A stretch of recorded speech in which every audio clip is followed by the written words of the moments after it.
«Старая калоша, ты больше ни на что не годишься».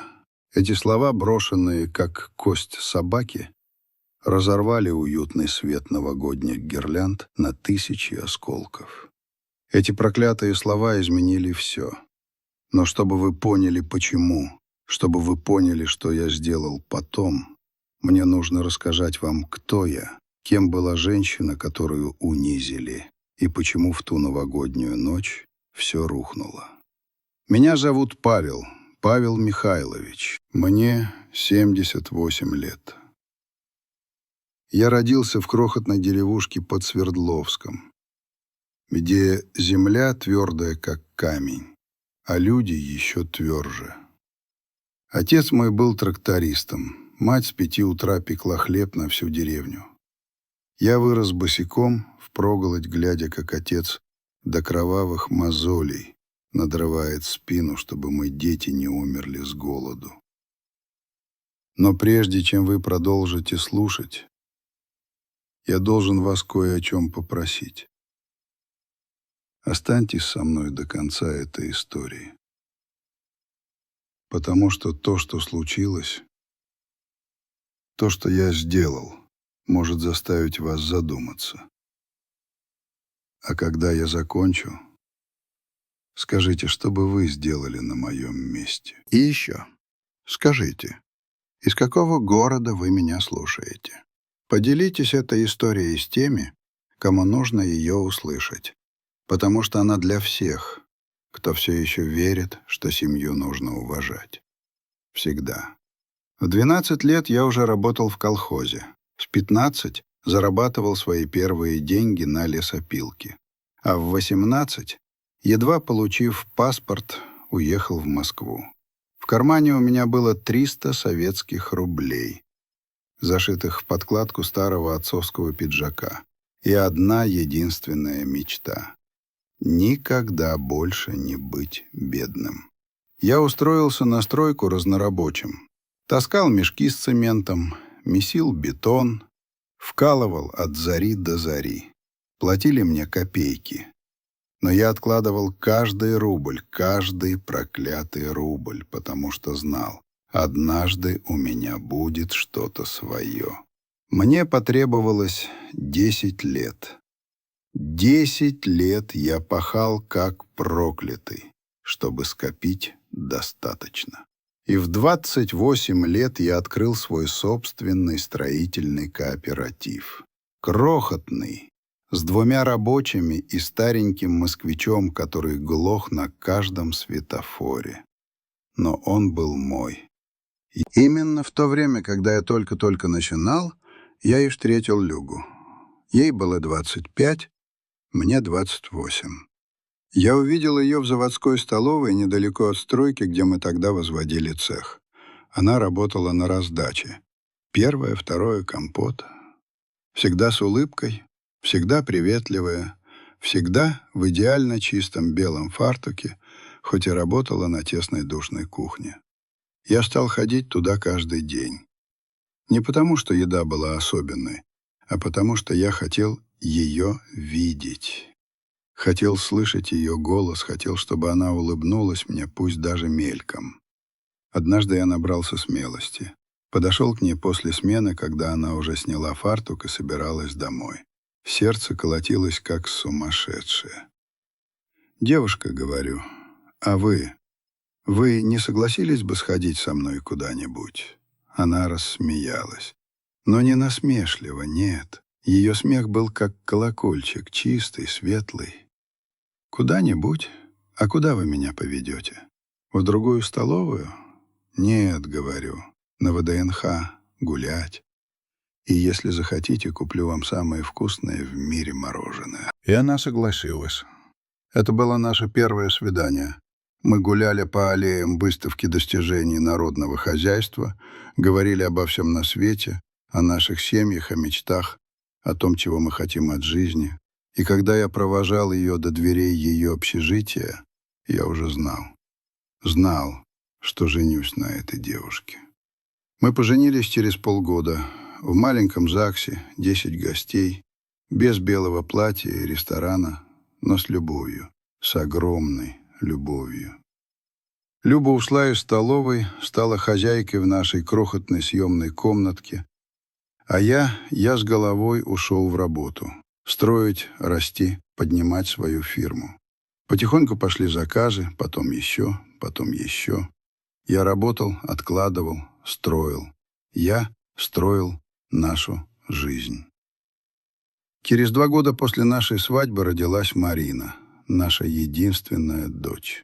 Хрупкая, светлая, как весенний день. Весь наш мир, вся наша жизнь теперь вращалась вокруг нее.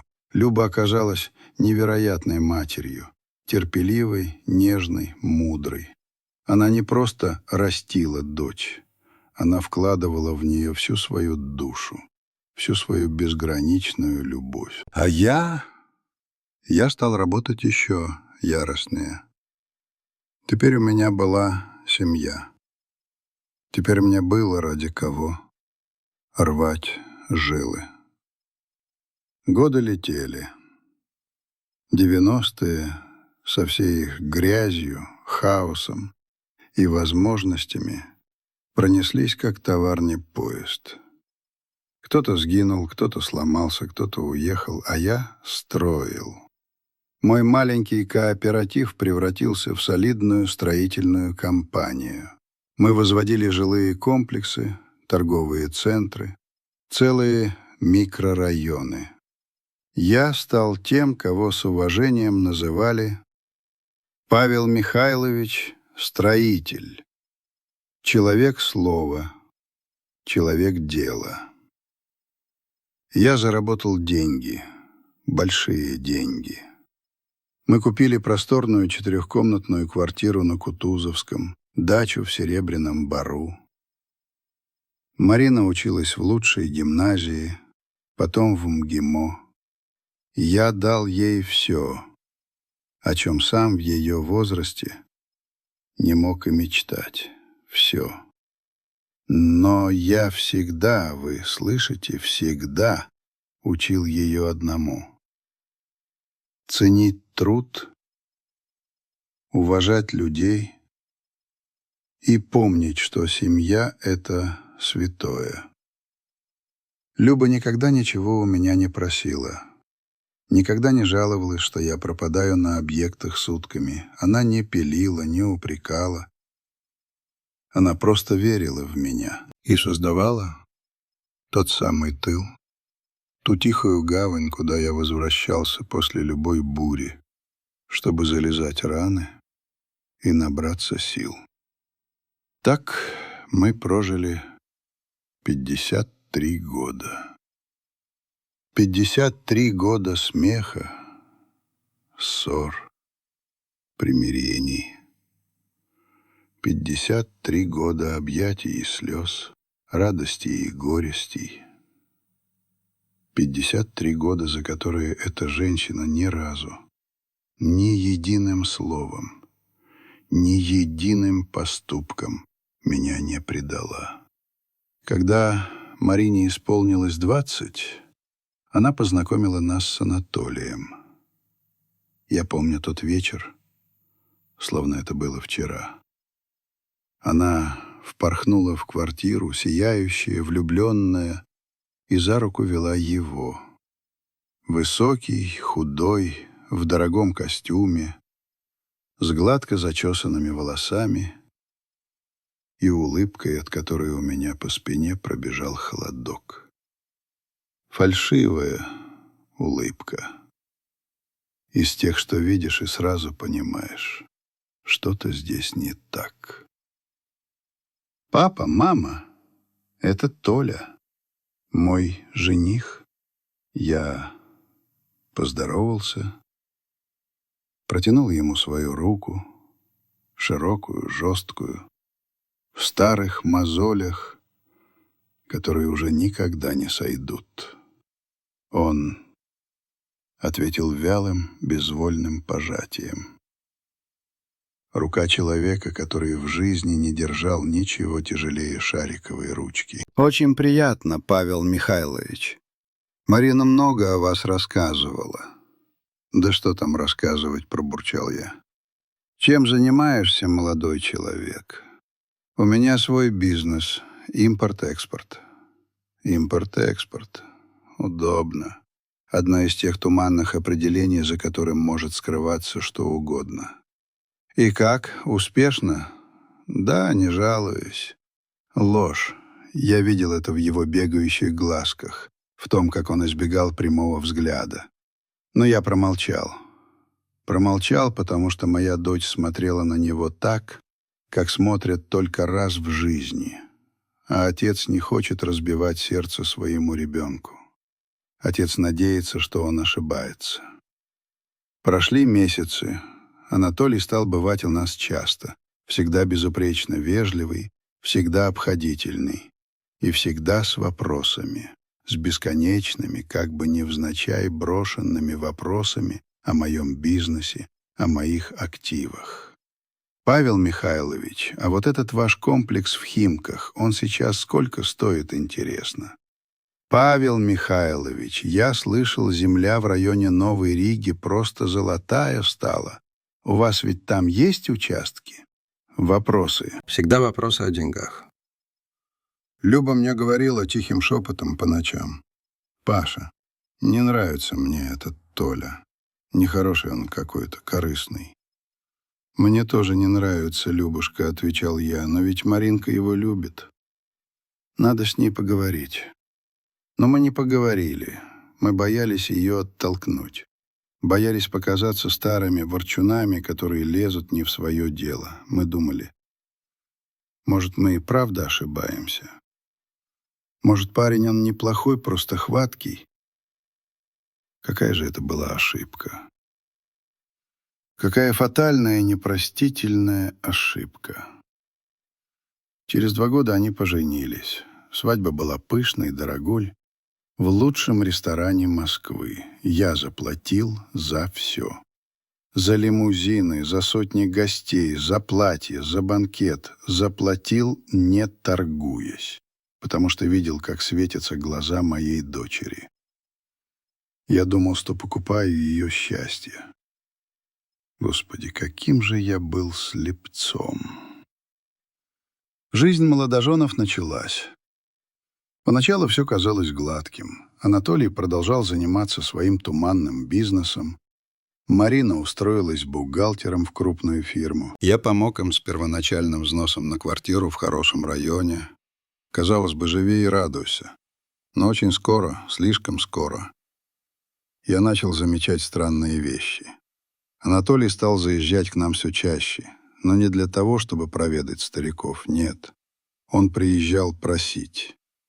«Павел Михайлович, тут такая возможность подвернулась, просто золотое дно. Нужен небольшой заем, буквально на пару месяцев, верну с процентами. Павел Михайлович, партнер подвел, срочно нужно закрыть кассовый разрыв. Выручайте, отец. Павел Михайлович, для расширения нужен оборотный капитал, понимаете же?» И я давал. Давал, потому что Марина смотрела на меня умоляющими глазами. Потому что это моя дочь. Потому что любой отец делает все, чтобы его ребенок был счастлив. Деньги, разумеется, не возвращались. Анатолий придумывал какие-то нелепые отговорки, ссылался на сложную экономическую ситуацию, обещал все вернуть буквально на днях. А потом, со временем, он и вовсе перестал оправдываться. И вместе с этим стало меняться его отношение. Он больше не играл в вежливого зятя. Маска была сброшена. Первой это почувствовала Люба. Моя Люба. «Любовь Андреевна, что-то у вас борщ сегодня пересолен», — бросал он за обедом. «Любовь Андреевна, что ж вы дверь так долго не открывали? Я не могу под дверью полчаса стоять. Любовь Андреевна, у вас эта кофта, кажется, еще с советских времен сохранилась. Мелкие, но ядовитые уколы». Он говорил это с легкой усмешкой, как бы в шутку. А она молчала. Просто опускала глаза, улыбалась виноватой улыбкой и молчала. А я видел, как эта улыбка дрожит. Я видел, как в ее глазах гаснет свет. И я сжимал кулаки под столом, глотал подступающую к горлу ярость, потому что думал, это пройдет. Это просто этап. Черная полоса в его делах, вот он и злится. Он исправится. Но он не исправился. Становилось только хуже. Он стал отпускать свои шуточки и при мне, уже не стесняясь. Он словно прощупывал границы, смотрел, как далеко ему позволят зайти. А я молчал. Молчал, боясь разрушить хрупкий мир моей дочери. А потом наступил тот самый Новый год. 31 декабря 2024 года. Ночь, которая все изменила. Ночь, которая сожгла все мосты. За 2 дня до Нового года Люба с головой ушла в предпраздничные хлопоты. Я видел, как она порхает по кухне, доставая из глубин шкафов большие кастрюли и старые, еще ее мамой подаренные гусятницы. Эти предметы появлялись только по особым случаям, и я знал, насколько для нее это важно. Она была взволнована. Вся семья соберется за одним столом. «Пашенька, может, помочь тебе чем?» — спросил я, входя на кухню и вдыхая пряный аромат специй. Она обернулась, вытирая руки о передник, и улыбнулась мне той самой улыбкой, от которой у меня до сих пор замирает сердце. «Нет, родной мой, ты отдыхай. Ты за свою жизнь столько наработался. Теперь мой черед». Она подошла и поцеловала меня в щеку. Я остался стоять, глядя ей в спину, глядя, как она с любовью, с какой-то священной сосредоточенностью режет овощи для салата. Моя Люба не просто готовит. Она вкладывает в каждое блюдо частичку своей души, а когда она готовит для семьи, она отдает всю себя без остатка. Я сел в гостиной в свое старое кресло, взял газету, но буквы расплывались перед глазами. Тревога, холодная и липкая, как осенний туман, подкрадывалась к сердцу. Что-то мне подсказывало, что этот Новый год будет другим. Не знал, к худу или к добру, но другим. Зазвонил телефон. Марина. «Пап, привет, как вы?» «Здравствуй, дочка, все хорошо. Мать твоя уже вовсю священнодействует на кухне. Ой, скажи ей, чтобы она не убивалась так. Мы могли бы что-нибудь привезти с собой. Знаешь же свою мать, ей важно, чтобы все было по-домашнему, все своими руками». На том конце провода повисла пауза, тяжелая, неловкая. «Пап», — голос Марины стал тише, — «а проблем не будет, если мы с Толей приедем?» Этот вопрос ударил меня под дых, как кулаком. «С чего бы им быть, Марина? Он твой муж». «Ну, да. Просто у него сейчас опять стресс. Сделка какая-то сорвалась. И ты же знаешь, какой он становится, когда нервничает». Конечно, я знал. Я прекрасно знал, каким он становится. Когда у Анатолия дела шли плохо, виноваты были все вокруг, но только не он сам. «Дочка, это ваш дом. Вы всегда желанные гости. Спасибо, пап. Увидимся 31-го». Она повесила трубку. Я остался сидеть с телефоном в руке, и эта ее фраза «Ты же знаешь, какой он становится» крутилась у меня в голове, как заевшая пластинка, и от нее веяло бедой. Люба вышла из кухни. «Кто звонил?» «Марина. Сказала, что приедут. Вместе с Анатолием». Люба кивнула, но я увидел, как промелькнула тень в ее глазах. «Что такое, Любушка?» Она села рядом, вздохнула. «Паш, как ты думаешь, наша Маринка счастлива?» Этот вопрос был прямым попаданием в самое сердце. «Почему ты спрашиваешь?» «Я не знаю. Последнее время она какая-то уставшая, грустная. И каждый раз, когда я с ней говорю, у меня ощущение, что она что-то не договаривает, что-то скрывает. Я тоже это замечал. В последние месяцы Марина приезжала все реже. И это была уже не та наша лучезарная, смеющаяся девочка. Она стала дерганой, замкнутой. Может, проблемы на работе, Люб? Нет, Паша, это не работа. Мать всегда чувствует. Что-то там не так. Я обнял ее. Но вот за столом мы поговорим с ней, успокойся. Но сам я был встревожен не меньше. 29 декабря приехали внуки. Даша и Семен. Два моих сокровища. 19 и 16 лет. Даша — студентка юрфака МГУ. Умница, красавица, с характером. Вся в бабушку. Семен — старшеклассник. Более тихий, замкнутый. Весь в компьютерах и своих играх. Хороший парень, но робкий. Они приехали с чемоданами, чтобы остаться у нас на все праздники. «Деда!» — Дашка с порога кинулась мне на шею. «Здравствуй, ягоза моя. Ну как ты?» «Отлично, дед. Уже чувствую, как бабушка на кухне колдует». Семен поздоровался более сдержанно, но с той же теплотой в глазах. «Привет, дедуль». «Здравствуй, внук. Как учеба?» «Нормально. Скоро каникулы». Из кухни вышла Люба, и внуки тут же переключились на нее. «Бабуля, пахнет волшебно. Детки мои, проходите. Я вам уже комнаты приготовила». В тот вечер дом наполнился жизнью, смехом, музыкой. Люба сияла от счастья. Я тоже был счастлив. И на какое-то мгновение, всего на одно короткое мгновение, я забыл о своей тревоге. Мы ужинали вчетвером. Люба приготовила блины с мясом, которые внуки просто обожали. Мы болтали о учебе, о друзьях, о планах на каникулы. «Ба, а мама завтра приедет?» — спросила Даша, накладывая себе еще один блин. «Да, милая, вместе с папой». Даша перестала жевать. Она бросила быстрый взгляд на Семена, и они переглянулись. Это была всего секунда, но я ее поймал. Я увидел в этом взгляде что-то такое, чего там быть не должно. «Что-то не так?» — спросил я. Даша покачала головой. «Нет, дед, ничего. Но это было что-то, и я это знал». После ужина Люба рано ушла отдыхать. Она устала после 2 дней у плиты. Внуки остались в гостиной смотреть какой-то фильм по телевизору. Я посидел с ними немного, а потом, когда в фильме началась какая-то погоня со стрельбой, Даша приглушила звук и повернулась ко мне. «Дедушка, можно тебя спросить?»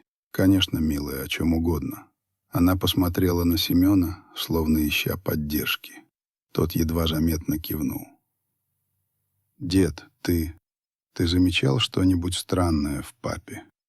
Вот он, вопрос которого я боялся и ждал одновременно. «Странное? Что ты имеешь в виду?» Даша закусила губу, подбирая слова. «Ну, то, как он обращается с людьми. Что он всегда злой, что он грубит маме». У меня внутри все сжалось в ледяной комок. «Твоя мама в порядке?» Тут впервые за весь вечер заговорил Семен. Его голос был тихим, но твердым. «Нет, дедушка, она не в порядке. Папа, он кричит на нее. Говорит ей гадости. А она часто плачет, когда думает, что никто не видит». Кровь застучала у меня в висках. «А вы говорили с ним?» «Пытались», — горько усмехнулась Даша. «Он тогда еще больше злится, говорит, чтобы мы не лезли, что это дела взрослых». Я молчал. Я не знал, что сказать. Потому что в этот момент во мне просыпалась такая ярость, какой я не чувствовал много лет. С тех самых голодных, отчаянных времен моей юности.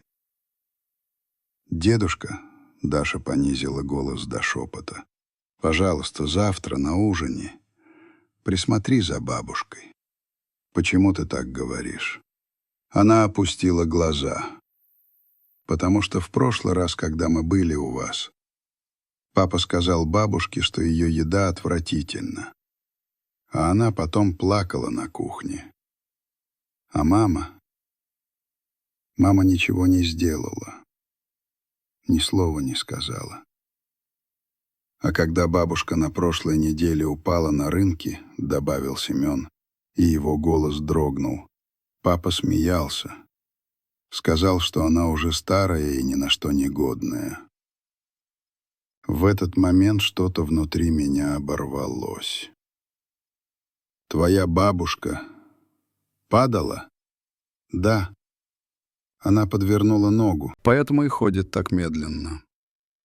«Люба».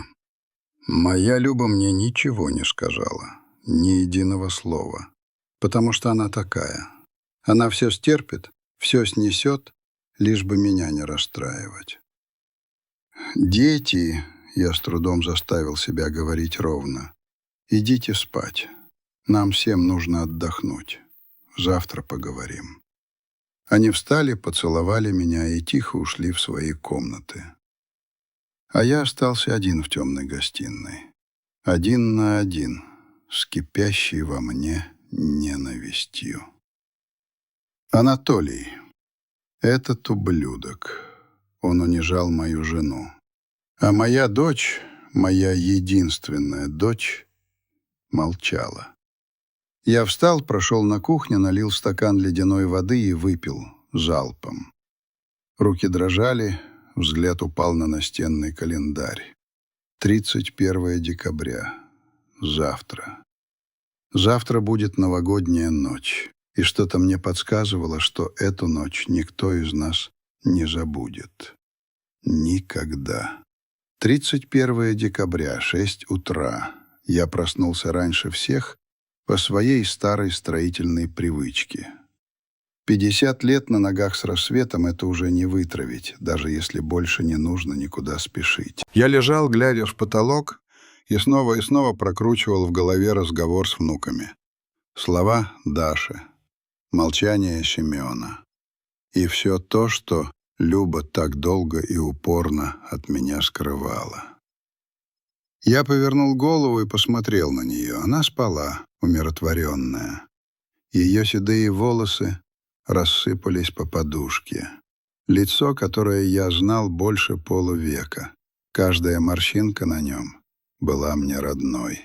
И от мысли, что кто-то посмел причинить ей боль, меня затрясло от холодной, тихой ярости. Я тихо встал, чтобы не разбудить ее, оделся, спустился на кухню. Даша уже была там. Сидела за столом с чашкой кофе. «Доброе утро, дедушка». «Доброе, милая». «Не спалось?» Она отрицательно качнула головой. «Не очень». Я налил себе кофе, сел напротив. «Даша, то, что вы мне вчера рассказали...»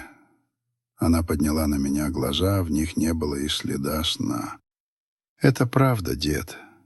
Все до единого слова. Почему? Почему твоя мама ничего мне не говорила?» Даша горько вздохнула. Она боится. Боится, что папа разозлится еще больше. Боится, что семья развалится. Боится, она замялась, разочаровать тебя. Меня? Да, она чувствует, что ошиблась, выйдя за него замуж. И она не хочет, чтобы ты сказал ей: «А я ведь тебя предупреждал». Это было как удар под дых. Я бы никогда не сказал такого своей дочери. Никогда. Я знаю, дедушка, но она не знает. Мы помолчали, вслушиваясь в утреннюю тишину дома. «Дед», — тихо сказала Даша, — «сегодня на ужине, если папа скажет что-то плохое, ты ведь что-нибудь сделаешь?» Я посмотрел ей прямо в глаза. «Да». «Что?» «Пока не знаю, но я что-то сделаю». Она улыбнулась, печальной, вымученной улыбкой. «Береги бабушку, пожалуйста. Она всего этого не заслужила». Я знаю, внучка, я знаю. В 8 утра спустилась Люба, уже в переднике, готовая продолжать свою кулинарную эпопею. «Доброе утро, семья!» «Доброе утро, бабуль!» Даша вскочила и обняла ее. «Ты уже позавтракала, милая?» «Да, бабушка, кофе выпила». «Ну что это за завтрак? Сейчас я тебе сырников сделаю». Вот в этом была вся моя Люба. Всегда заботится о других. Всегда хочет накормить, обогреть. Я подошел к ней, обнял сзади. «Доброе утро, любовь моя». «Доброе, старый». Она улыбнулась, не оборачиваясь. Я поцеловал ее в щеку. «Как нога?» Она замерла. «Кто тебе сказал?» «Внуки». Я почувствовал, как она напряглась. «Почему ты мне не сказала, что упала?» Она высвободилась из моих объятий и снова принялась резать лук. «Не хотела тебя беспокоить, Паш. Люба, мы одно целое. Если тебе больно, я должен об этом знать. Все уже прошло, Паша. Я в порядке». Но я-то знал, что не в порядке. Знал, что ей больно. И что она терпит. Потому что она такая. Сильная. Молчаливая. Несгибаемая.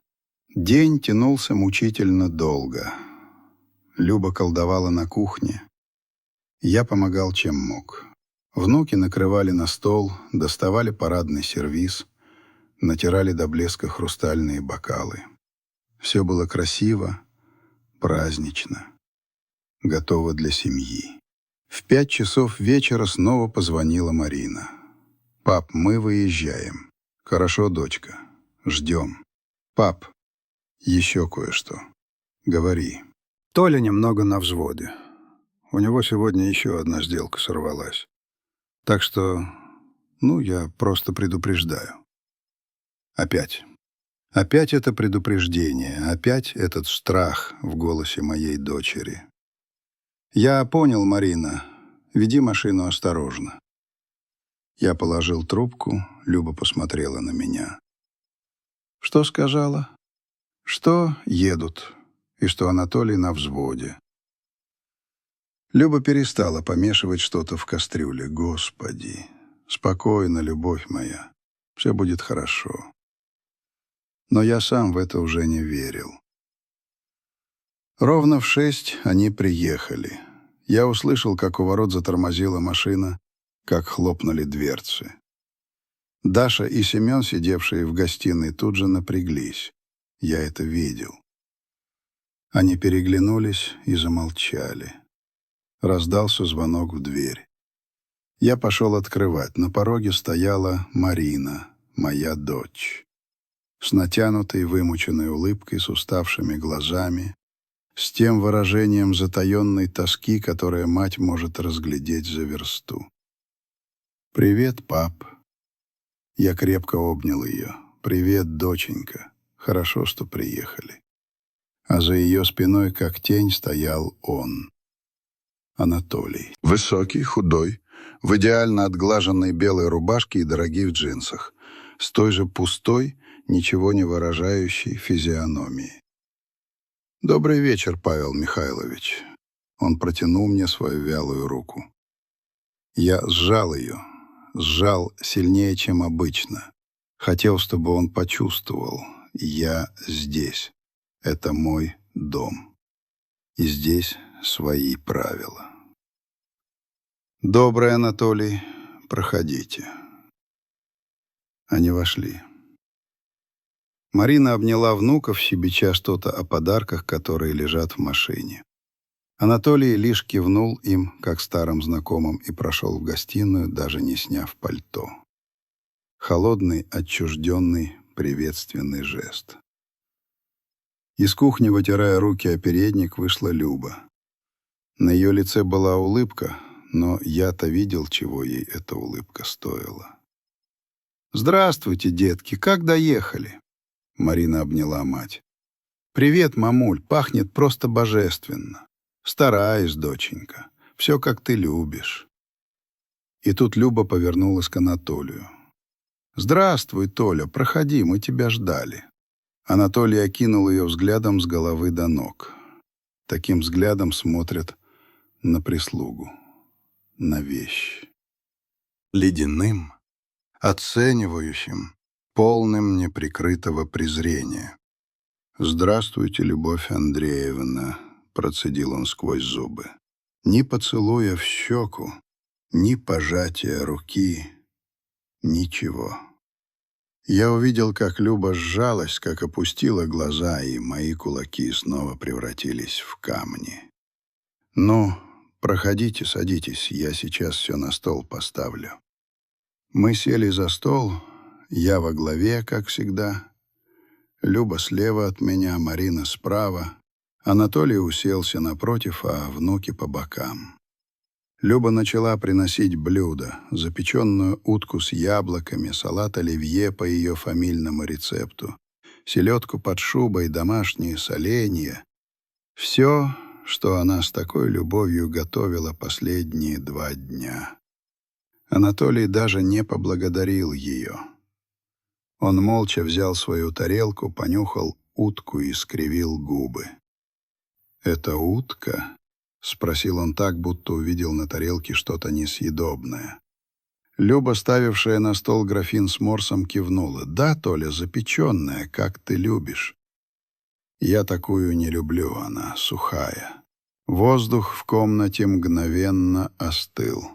За столом повисла оглушительная тишина. Марина тронула его за руку. «Милый, ты же еще даже не попробовал». «А мне не нужно пробовать, чтобы понять, что она сухая», — отрезал он. Люба снова опустила глаза. И в этот момент я почувствовал, как во мне закипает раскаленная лава. Мой голос прозвучал глухо и жестко. «Анатолий, если тебе не нравится, не ешь». Он поднял на меня свои пустые глаза и изобразил на лице издевательскую ухмылку. «Спокойно, тесть. Это всего лишь мое мнение». «Так вот, свое мнение можешь оставить при себе». Марина побледнела. «Папа, пожалуйста». «Нет, Марина, твоя мать 2 дня стояла у плиты, а твой...» Я запнулся, подбирая слово. «Муж не имеет права так с ней разговаривать». Анатолий с грохотом опустил вилку на тарелку. «Не имею права?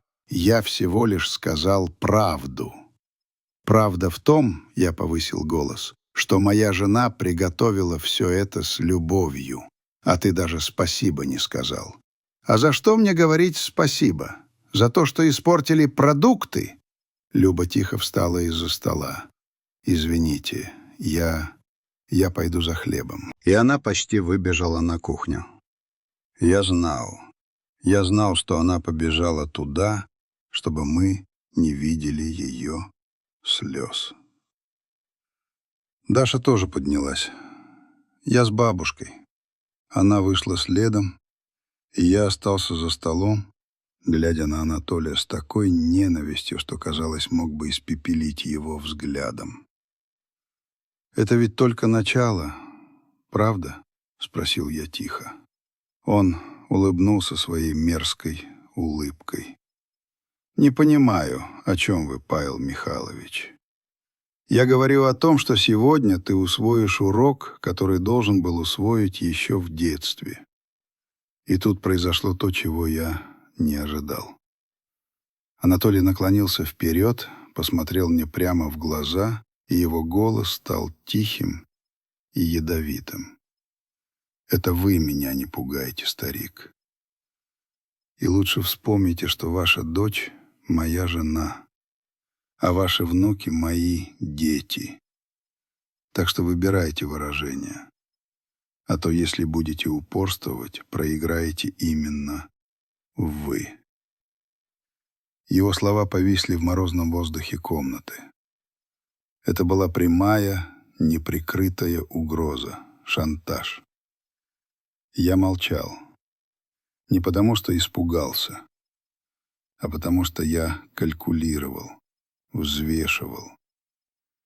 Решал, как далеко это может зайти. Руки Марины, лежавшие на скатерти, дрожали. Мелко-мелко, как осенний лист на ветру. «Толя, пожалуйста». — прошептала она.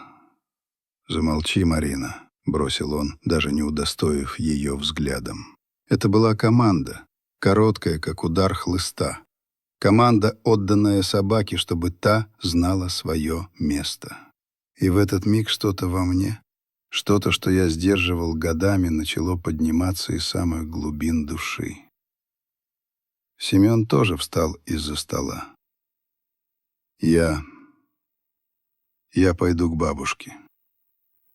И вышел, оставив нас троих в этом ледяном аду. Я, Анатолий и моя дочь.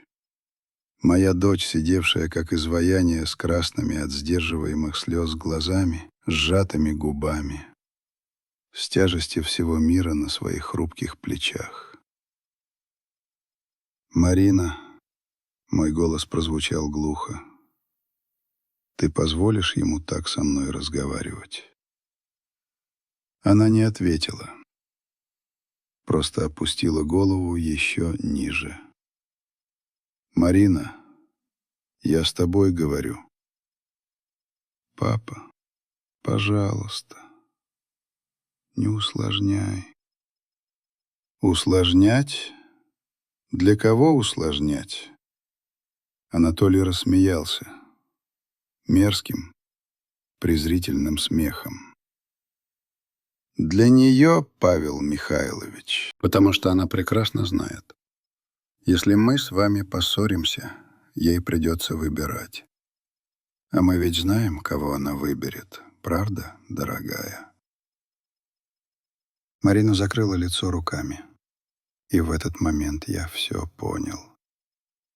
Понял, почему она никогда ничего не говорила, почему терпела, почему молчала. Потому что этот ублюдок ее запугал, загнал в угол, взял в заложники в ее собственной жизни. «Анатолий», я произнес это медленно, разделяя слова, «вон из моего дома». Он лениво откинулся на спинку стула, скрестил руки на груди. «А если нет?» Я повторяю для особо одаренных. Убирайся из моего дома. И что вы мне сделаете? Силой выкинете? Он оглядел меня с ног до головы. Вы уже старый, Павел Михайлович. Силы уже не те. Власть уже не та. Все, что у вас осталось, это ваши деньги. А они, он подмигнул мне, рано или поздно все равно станут моими. Вот она, правда. Голая, уродливая, циничная. То, что я всегда знал, но гнал от себя эту мысль. Он никогда не любил Марину. Ему нужны были только мои деньги. Я медленно поднялся, выпрямил спину, которую не могли согнуть ни голод, ни холод, ни работа на износ. Поднял голову. «Ты прав», — сказал я спокойно. «Я уже не молод, и силы у меня не те. Но у меня есть то, чего у тебя не будет никогда». «И что же это?» — он все еще ухмылялся. «Достоинство». Улыбка сползла с его лица. «А насчет моих денег я сделал паузу. Ни копейки из них ты не получишь. Я тебе это обещаю». Я развернулся и пошел на кухню, оставив его сидеть одного со своей злобой, со своим ядом. На кухне Люба сидела на табуретке, сгорбившись. Даша стояла рядом, обнимая ее за плечи. Семен просто стоял у стены, сжав кулаки. Люба плакала, тихо, беззвучно. Но я это знал. И вид ее сокрушенной фигуры разорвал мне душу на куски. Я опустился перед ней на колени, взял ее руки в свои. «Любовь моя, ты как?» Она кивнула, не глядя на меня. «Все хорошо, Паша, я в порядке». «Нет, Люба, ты не в порядке. И это нормально не быть в порядке». Она подняла на меня глаза, и я увидел в них все. Всю боль, всю усталость, все годы молчаливого терпения. «Паша, я просто хотела, чтобы у нас был хороший Новый год. И он у нас будет, я тебе обещаю». «Как? Если Толя Анатолий?» Я перебил ее. «Больше не проблема». Даша посмотрела на меня. «Дедушка, что ты собираешься делать?» «То, что должен был сделать давным-давно». Я встал, вернулся в гостиную. Анатолий уже стоял посреди комнаты в пальто, что-то быстро печатая в телефоне. Марина стояла рядом и плакала, уже не скрываясь. «Папа, пожалуйста, давай поговорим». «Говорить не о чем, Марина. Все уже сказано». Анатолий убрал телефон в карман. «Я ухожу. Это пустая трата времени». «Да, уходи». Он накинул на шею шарф, но перед тем, как выйти, обернулся. «Марина, поехали». Моя дочь посмотрела на меня. В ее глазах была мольба, страх, отчаяние, и я понял. Я понял, что настал момент истины, момент выбора. «Марина», — сказал я тихо, — «решай сама. Ты можешь уехать с ним или остаться со своей семьей». Анатолий подошел к ней, грубо схватил за руку. Я сказал «поехали». «Толя, мне больно». Я сказал «поехали». И тут я сделал то, чего никогда в жизни не делал. Я шагнул вперед и стал между ним и моей дочерью. «Отпусти ее». «Отойдите, старик». Я сказал «отпусти ее, или я тебе клянусь». «Что? Что вы мне сделаете?»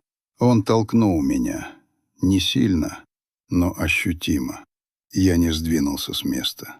«Это все, на что ты способен». Из кухни выбежали Даша и Семен. «Папа, отпусти маму!» — крикнула Даша.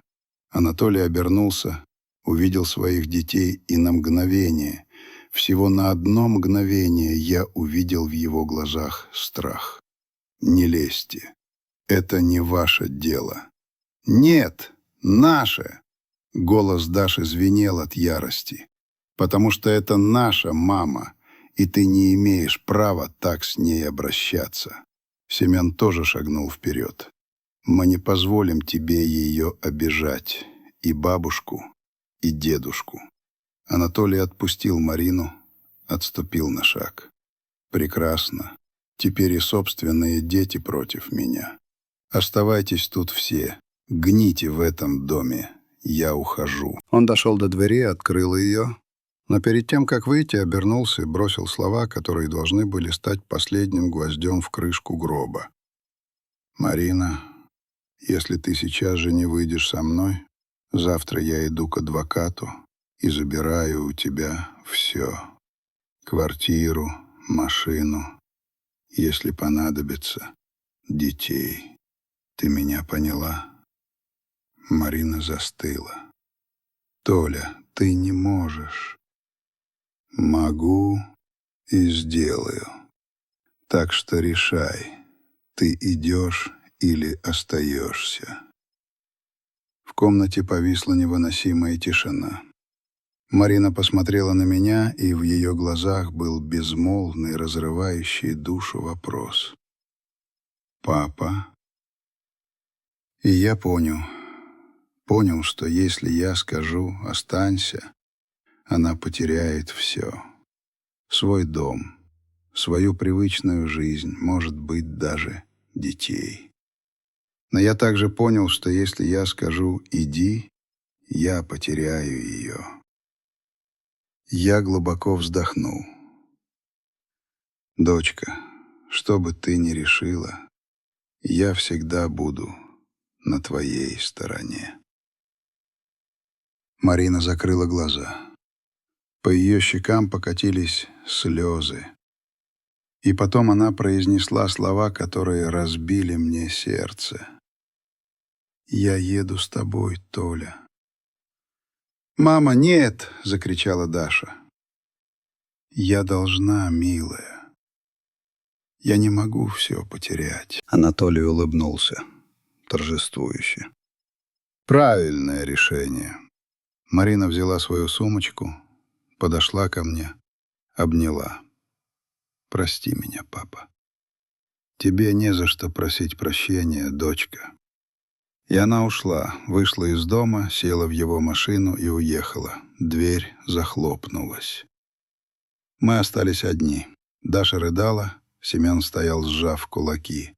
Люба прислонилась к стене, прижав руку к сердцу, а я стоял посреди комнаты, и в моей голове только что созрело решение. Холодное, окончательное. Решение, которое изменит все. В доме воцарилась тишина. Гробовая, тяжелая тишина, которая, казалось, давит на плечи, мешает дышать. Даша сидела на диване, обхватив колени, и тихо плакала. Семен стоял рядом, его лицо превратилось в каменную маску, но я видел, как ходят желваки на его скулах. Люба, моя бедная Люба, стояла у окна, глядя в темную пустоту улицы туда, где только что исчезли огни машины, увозившей нашу дочь. А я стоял посреди комнаты. Сердце колотилось, как сумасшедшее, но в голове была абсолютная, ледяная ясность. Такая бывает у сапера перед тем, как перерезать провод. «Дедушка». Даша подняла на меня свои заплаканные глаза. В них был ужас и непонимание. Почему мама уехала с ним? Я сел рядом с ней и взял ее холодную руку в свою. Потому что она боится, внучка. Очень боится. Но чего бояться? Мы же здесь, мы бы ее защитили. Страх не всегда подчиняется логике, Даша. Иногда он парализует, заставляет делать то, чего ты не хочешь, но чувствуешь, что должен. Он ее контролирует. Тихо, но отчетливо произнес Семен, не отрывая взгляда от стены. Он ее запугал, и она просто не знает, как из этого выбраться. Мой 16-летний внук только что сформулировал то, что я сам понял лишь сегодня вечером. Он был прав. Абсолютно прав. Люба обернулась, подошла к нам, села в кресло напротив, ее лицо было серым, безжизненным. «Паша, что мы будем делать?» Я посмотрел на нее, и в ее глазах я прочел тот же вопрос, что мучил ее все эти годы. Вопрос, который она никогда не решалась задать вслух. «Мы сделаем то, что правильно, Люба». «А что правильно?» Ее голос дрогнул. «Защитить эту семью, даже если для этого придется принимать очень тяжелое решение». Я встал, прошел в свой кабинет, открыл ящик стола и достал мобильный телефон. Нашел в записной книжке номер, который не набирал уже несколько месяцев. Адвокат ответил после третьего гудка. «Слушаю. Сергей Борисович, здравствуйте. Это Павел Михайлович беспокоит». На том конце провода возникла пауза. «Павел Михайлович? Какая неожиданность! С Новым годом вас!» «И вас, Сергей Борисович. Мне нужно встретиться с вами завтра, с самого утра». Снова пауза. «Павел Михайлович, завтра же 1 января. Я знаю, но дело не терпит отлагательства, оно срочное. Я вас понял. Что-то случилось?» «Случилось. Мне нужно полностью пересмотреть все мои бумаги. Завещание, активы, все. Вы хотите внести изменения?» «Да. Радикальные изменения». Еще одна, более долгая пауза. «Хорошо, Павел Михайлович. Жду вас завтра в 10 у себя в офисе». «Буду». Я нажал отбой и вернулся в гостиную. Все смотрели на меня. «Дедушка, что ты сделал?» — спросила Даша. «То, что должен был сделать давным-давно. Люба встала. «Паша, говори прямо, что ты задумал?» Я взял ее за руки. «Любушка, 25 лет мы терпели этого человека. Мы давали ему деньги, давали шансы, давали уважение, которого он не заслуживал. А он платил нам унижениями, презрением, угрозами. Я знаю, но никаких «но», Люба. Сегодня он назвал тебя ни на что негодной. Сегодня он поднял руку на мою дочь. Сегодня он угрожал этой семье, и я не позволю этому продолжаться. Хватит. А Марина? Этот вопрос прозвучал как стон. Марина — моя дочь, и я защищу ее, даже если она сама этого не хочет. «Дедушка», — вмешался Семен, — ты лишишь его наследства?» Я посмотрел на внука, и в его глазах я увидел не жадность.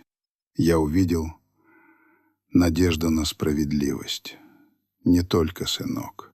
Я сделаю нечто большее. Что? Скоро узнаете. Но сначала мне нужно, чтобы вы мне доверились. Вы доверяете мне? Даша и Семен кивнули одновременно, без малейшего колебания. Люба тоже. «Я всегда тебе доверяла, Паша. Всегда». Я поцеловал ее в лоб. «Значит, все будет хорошо». В ту ночь мы не ужинали. Никто не притронулся к еде. Праздничный стол, накрытый с такой любовью, стоял нетронутым, как немой укор. Люба молча убирала тарелки в холодильник. Я молча ей помогал. Внуки разошлись по своим комнатам, уставшие, разочарованные, несчастные. Мы с Любой остались на кухне одни, сидя друг напротив друга. «Как думаешь, с Маринкой все в порядке?» — тихо спросила она. «Не знаю, родная. Надеюсь, что да. Она вернется?» «Да. Когда-нибудь вернется, когда поймет, что ее семья всегда ее ждала». И тут Люба заплакала, тихо, горько, так, как плачет, когда многолетняя боль наконец прорывается наружу. Я встал, подошел к ней, обнял. «Плачь, любовь моя, плачь. Тебе нужно это выплакать». И она плакала у меня на груди, вцепившись в мою рубашку, и с каждой ее слезой во мне крепла решимость. Мы легли спать, но я не сомкнул глаз. Я лежал, глядя в темный потолок, и думал. Думал о Марине, о внуках, о Любе, обо всей своей жизни, которую я построил с нуля, и о том, что я собирался сделать, потому что мой план был не просто в том, чтобы лишить Анатолия денег, нет. Я собирался преподать ему урок, который он запомнит на всю жизнь. Урок, который станет легендой в нашей семье. В этой семье уважают друг друга. Или им не место в этой семье. В 5 утра я был на ногах. Принял ледяной душ, побрился, надел свой лучший костюм, тот, что я носил на подписание самых крупных контрактов, костюм «Броня». Люба проснулась, когда я завязывал галстук. «Паша, ты куда так рано?» «Дела, Любушка. Надо быть в офисе у Сергея Борисовича в 10. Хочешь, я с тобой поеду?» «Нет, родная, останься с внуками. Позавтракайте вместе, поговорите. Будьте вместе. Я вернусь через пару часов». Перед выходом я подошел к ней и поцеловал. «Я люблю тебя, Люба. И я тебя люблю, Паша». Я вышел из дома. Улицы были пустынны. 1 января Москва спала тяжелым похмельным сном. Но в моей голове не было никакого тумана. только стальная холодная решимость. Я подъехал к офисному зданию, адвокат уже ждал меня. «Проходите, Павел Михайлович». Мы вошли в его кабинет. Он молча достал из сейфа пухлую папку, положил передо мной. «Вот, все ваше состояние. Завещание, акции, недвижимость, счета. Все в идеальном порядке». «Отлично», — сказал я. «А теперь слушайте, что мы будем делать». Следующий час я говорил без остановки, четко по пунктам излагая свой план. Каждое изменение, каждое решение, каждое последствие. Когда я закончил, Сергей Борисович долго смотрел на меня с нечитаемым выражением лица. Потом он снял очки, протер их. «Павел Михайлович», — сказал он медленно, — «это очень радикально. Я знаю. Вы уверены? Абсолютно. А ваша дочь, она не должна об этом знать. Пока». Адвокат кивнул. «Я вас понял. Мне понадобится 2 дня, чтобы подготовить все бумаги. Приедете, подпишите, и все будет иметь законную силу». «Прекрасно». Я встал, пожал ему руку. «Спасибо, Сергей Борисович». «Вам не за что меня благодарить, Павел Михайлович. Вы поступаете правильно». Я вышел из его кабинета, сел в машину и долго сидел, положив руки на руль. И впервые за последние сутки я улыбнулся. Потому что механизм был запущен. Механизм, который изменит все. И Анатолий, этот жалкий, алчный ублюдок, получит самый суровый урок в своей жизни. Прошло 2 дня. 2 дня оглушительной тишины. От Марины не было ни звонка, ни сообщения, ничего. Как будто ее поглотила черная дыра. Даша и Семен пытались до нее дозвониться, писали ей, но в ответ было молчание. Я был уверен, что Анатолий забрал у нее телефон или так запугал, что она боится даже вздохнуть без его разрешения. Люба была сломлена. Она ходила по дому как тень. Готовила без души, убирала механически. Ее сердце было разбито. Ее дочь ушла, и мы не знали, вернется ли она. Я тоже волновался, конечно, но я должен был держаться. Должен был довести свой план до конца. Потому что я делал это не для себя. Я делал это для них, для всей нашей семьи, чтобы этот кошмар никогда больше не повторился. 3 января я снова был в офисе адвоката. Документы были готовы. Все выверено до последней запятой. Все готово к подписанию.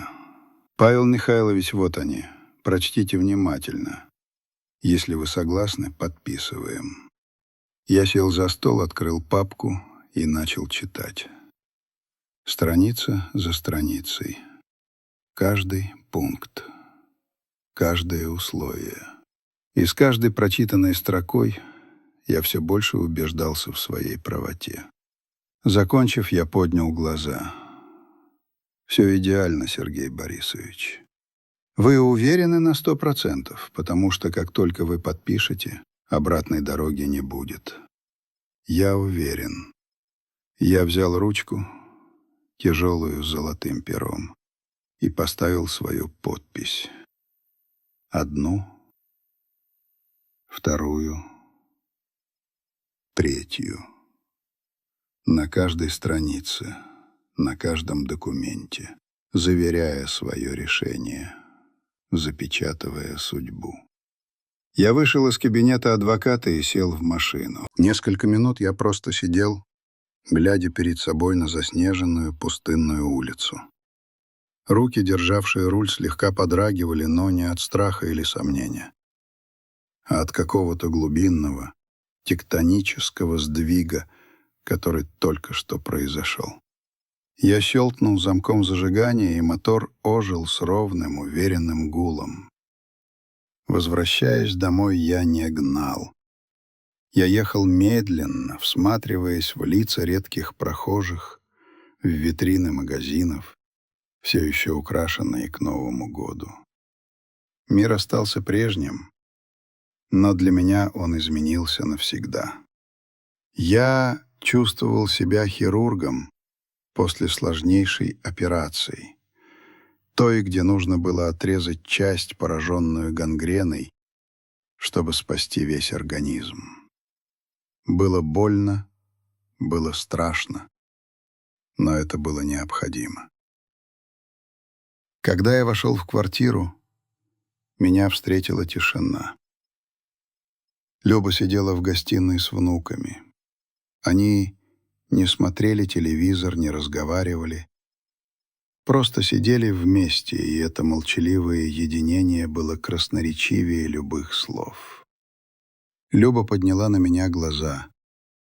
У них был немой вопрос. «Все», — сказал я тихо, — «все сделано». Она ничего не спросила. Просто подошла, обняла меня и прижала щекой к моему плечу. И я почувствовал, как напряжение, державшее ее все эти дни, начало понемногу отпускать. План, который мы разработали с Сергеем Борисовичем, был прост, как удар молота, и надежен, как банковский сейф. Во-первых, мое старое завещание, по которому все отходило Марине, было аннулировано. Вместо него было составлено новое. 90% всего моего состояния, всех компаний, всей недвижимости, всех счетов теперь должны были отойти в специально созданный благотворительный фонд. Фонд имени Любови и Паула. Моей Любы. Его целью была помощь молодым талантливым ребятам из провинции, которые приезжают покорять Москву, как когда-то я. Помощь с жильем, с образованием, с первыми шагами. Во-вторых, квартира на Кутузовском, дача в Серебряном Бору и все личные счета были переведены в закрытый трастовый фонд. Управлять им должны были 3 человека. Я, Сергей Борисович, и когда ей исполнится 25 лет, моя внучка Даша. Марина становилась пожизненным бенефициаром этого фонда. Это означало, что она никогда и ни в чем не будет нуждаться. Фонд будет оплачивать все ее расходы. Жилье, лечение, путешествия. Все, что ей понадобится для комфортной жизни. Но она не имела права распоряжаться основными активами. Ни продать, ни заложить, ни передать их кому-либо она не могла. Это была пожизненная золотая клетка, которая защищала ее и от нужды, и от собственного мужа. В-третьих, оставшиеся 10% моего состояния по завещанию отходили внукам, Даше и Семену, в равных долях. Но получить они их могли только по достижении 30 лет. И, наконец, самое главное. Марина, моя дочь.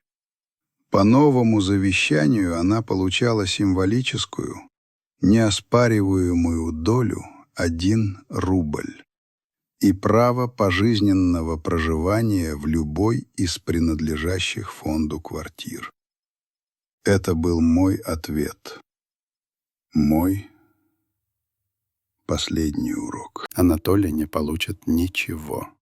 Ни копейки. Ни при моей жизни, ни после.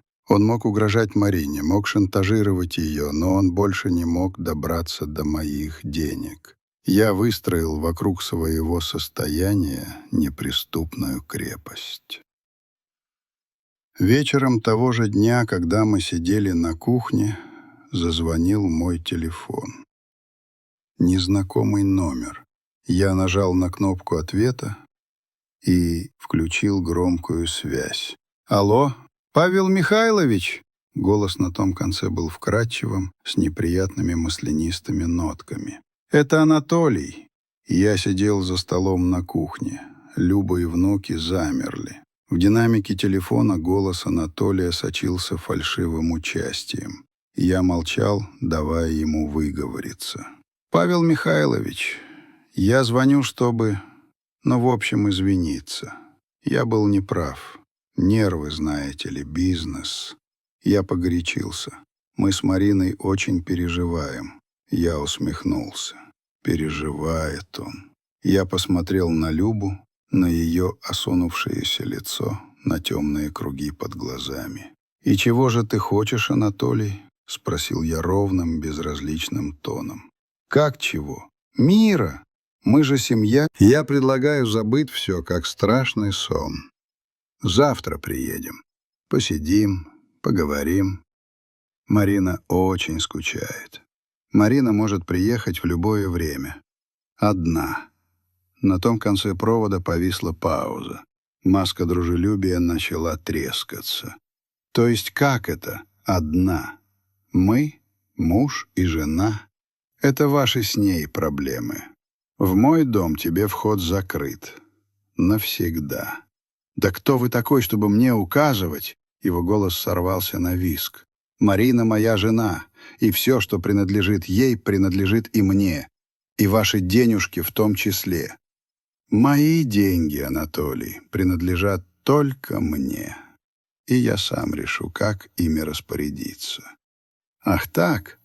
Ну тогда пеняйте на себя. Я найму лучших адвокатов. Я докажу, что вы старый маразматик, который не отдает отчета в своих действиях. Я отсужу у вас все до копейки вы сгниете в нищете». «Удачи», — сказал я и нажал отбой. Больше он не звонил. Прошла неделя, потом вторая. Марина не появлялась. Люба совсем извелась. Каждую ночь я слышал, как она тихо плачет в подушку. Внуки ходили по дому, как тени. Наш дом, когда-то полный смеха и жизни, превратился в склеп. А потом в один из вечеров раздался звонок в дверь. Я пошел открывать. На пороге стояла Марина. Одна. Бледная, худая, с огромными испуганными глазами.